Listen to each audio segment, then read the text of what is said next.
আমাদের আপাতত টার্গেট হচ্ছে ক্যালেন্ডারের ছুটি কিছুটা কমানো, কারণ আমরা যদি ওইটাকে 2 দিনকে 1 দিন করতে চাই সেটা আসলে সব ধরনের শিক্ষা প্রতিষ্ঠানে একই রকম, ফলে আমরা আলাদাভাবে প্রাইমারিকে করা একটু কঠিন।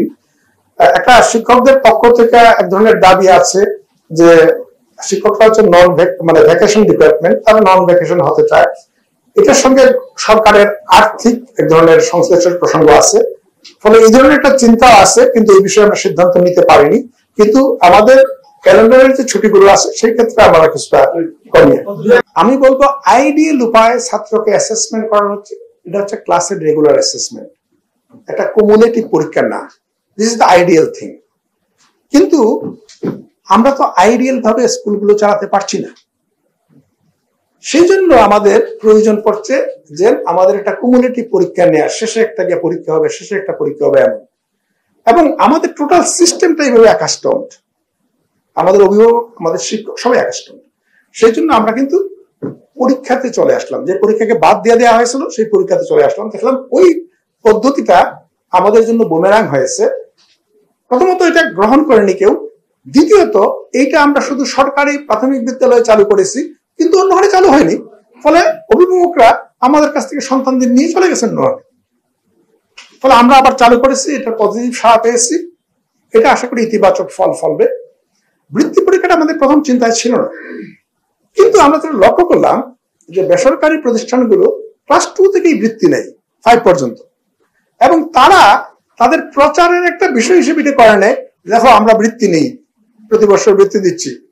ফলে অভিভাবকদের পক্ষ থেকে প্রচন্ড একটা দাবি আসলো যে সবাই বৃত্তি নিচ্ছে, আপনারা আমাদের জন্য একটু, আমাদের বাচ্চাদের জন্য একটু বৃত্তি নেন।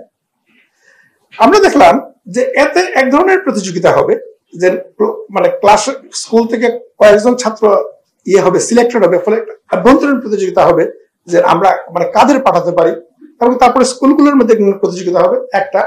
আরেকটা বিষয় আমরা লক্ষ্য করেছি যে আমাদের প্রাইমারি স্কুলগুলোতে যারা পড়ে এদের বেশিরভাগ অংশই হচ্ছে গিয়ে অর্থনৈতিকভাবে তুলনামূলকভাবে খারাপ অবস্থানে রয়েছে, এবং অনেকেই কিন্তু এই যে ঝরে পড়ার হার বাড়ছে, মূল কারণটা অর্থনৈতিক।